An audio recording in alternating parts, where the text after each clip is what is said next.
Hey guys, it's the Spirit Room 152. Okay, so seeing as today is the first day back to school here in Maryland, thanks to an executive order that Governor Larry Hogan signed off on stating that school districts can't open schools until after Labor Day.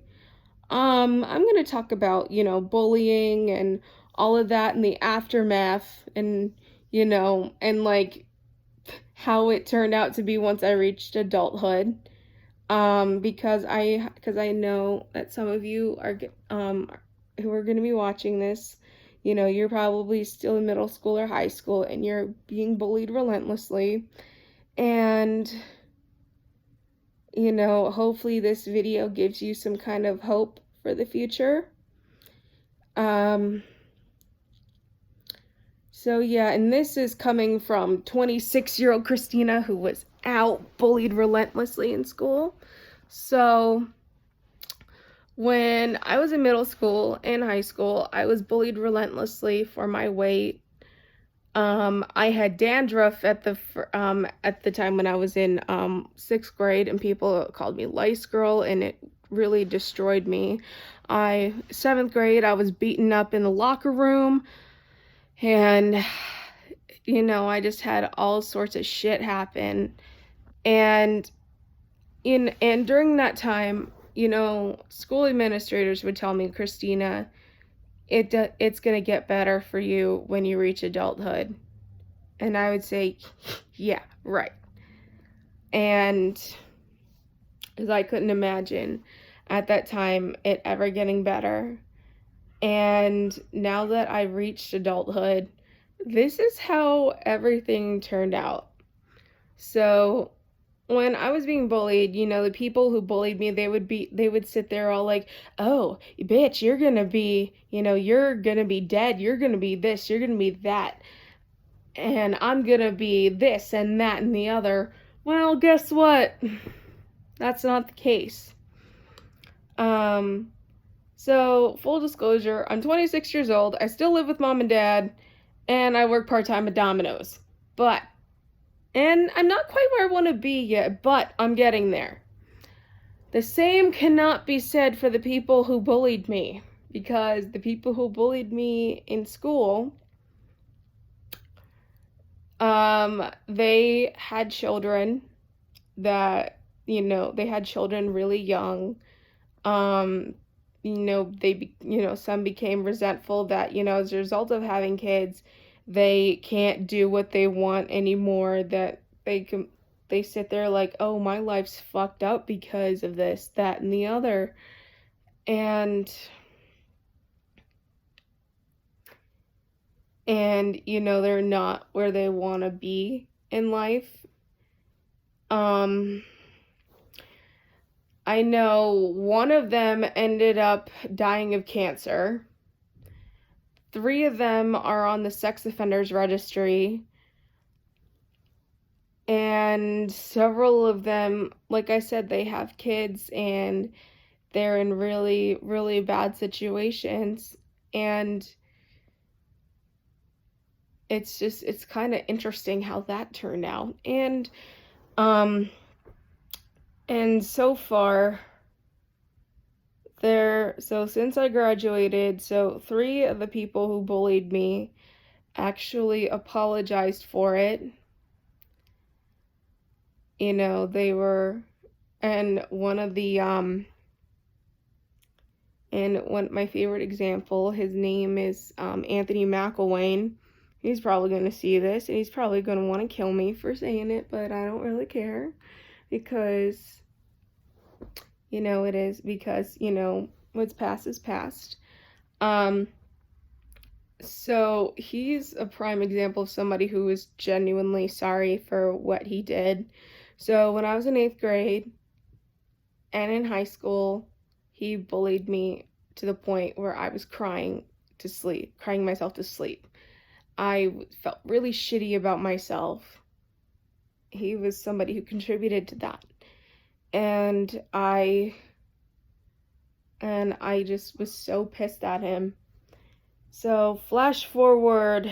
So last time I saw him was roughly between 2006 and 2008.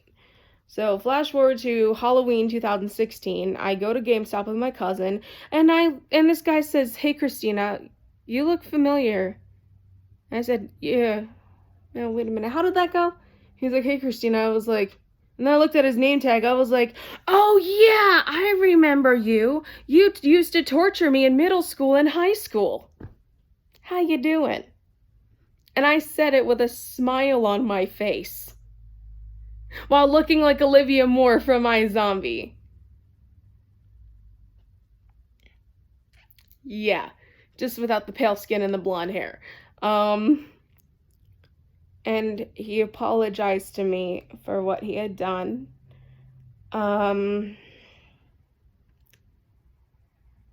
He apologized to me for what he had done, and we shook on it, we hugged it out, which was really, really weird, because I'm like, I just thought I'd entered a parallel universe. Like, I thought hell had frozen over.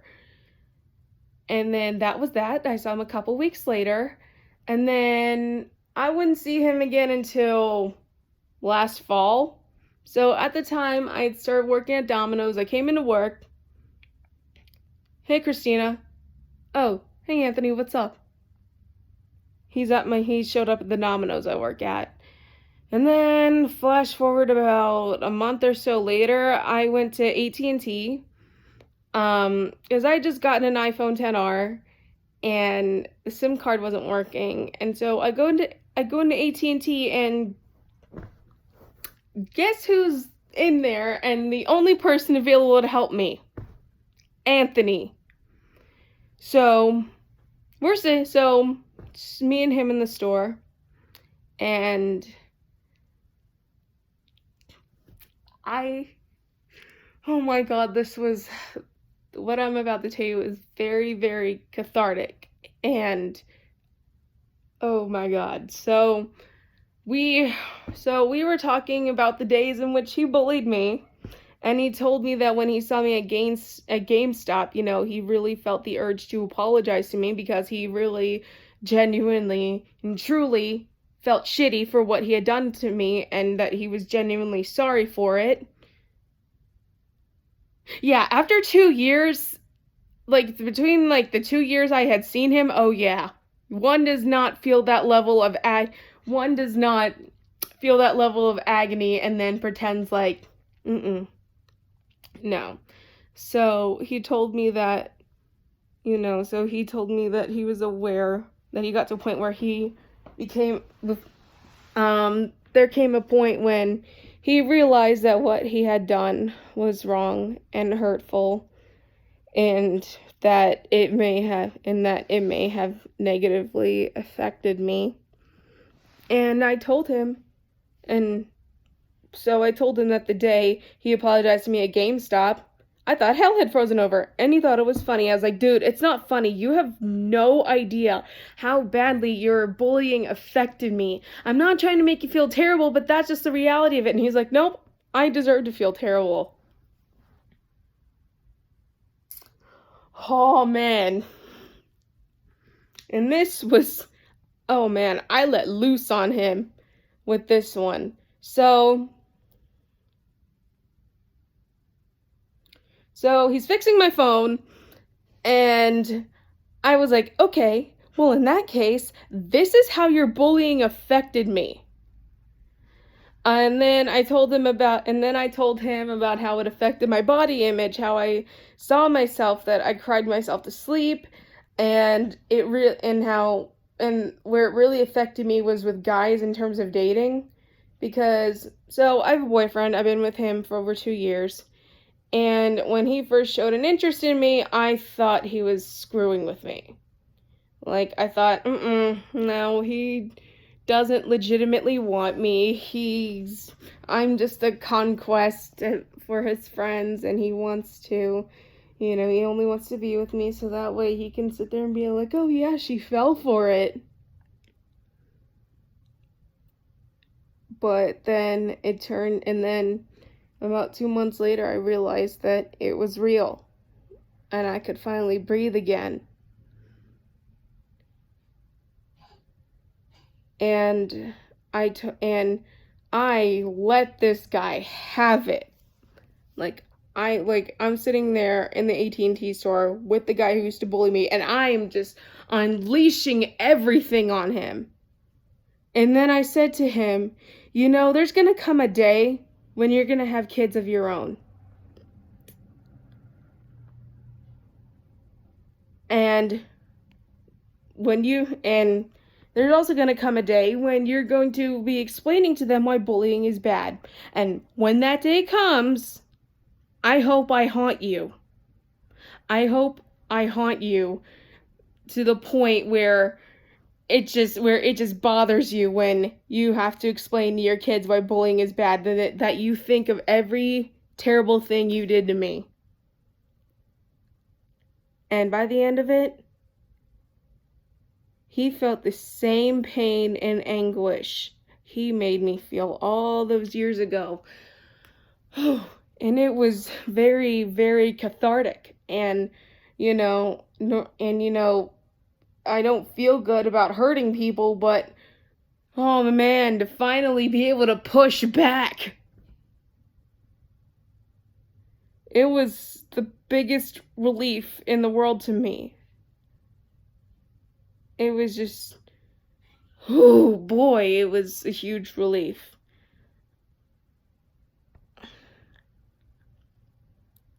And for the longest time, for 13 years, I had some version of that event playing out in my head.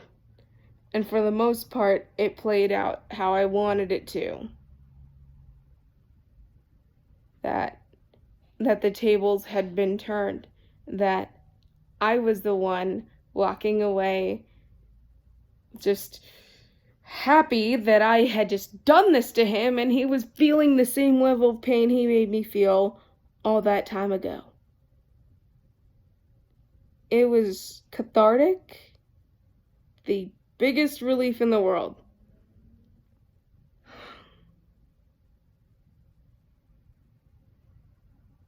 I haven't spoken to him since then, but just that kind of thing. But it was cathartic. I felt a huge sense of relief after telling him everything.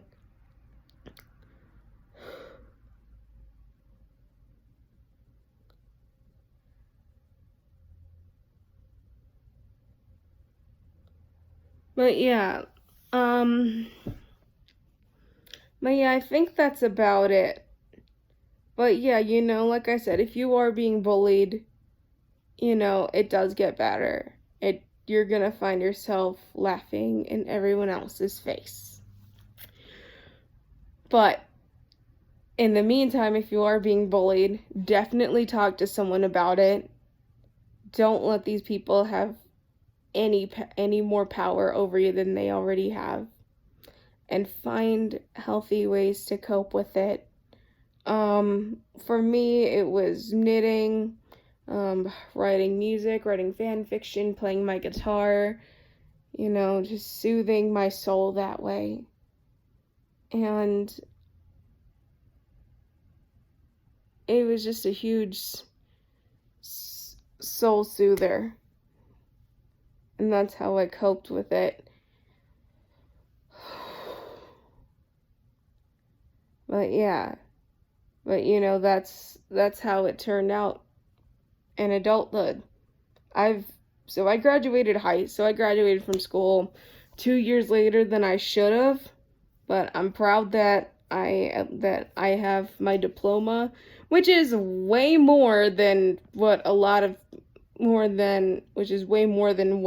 my bullies can say.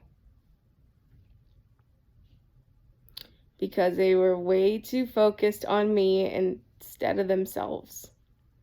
And I'm sitting over here, preparing to go to CDL school in the fall, and just looking forward to everything in the future. And, I'm still with my boyfriend and, always down for me, no matter what. And like I said, it does get better. You just gotta believe that. And there's gonna come a day when it actually does get better, because, it got better for me. Like I said, not quite where I want to be yet, but I'm in a better place than where my bullies used to be. No, than where my bullies are now.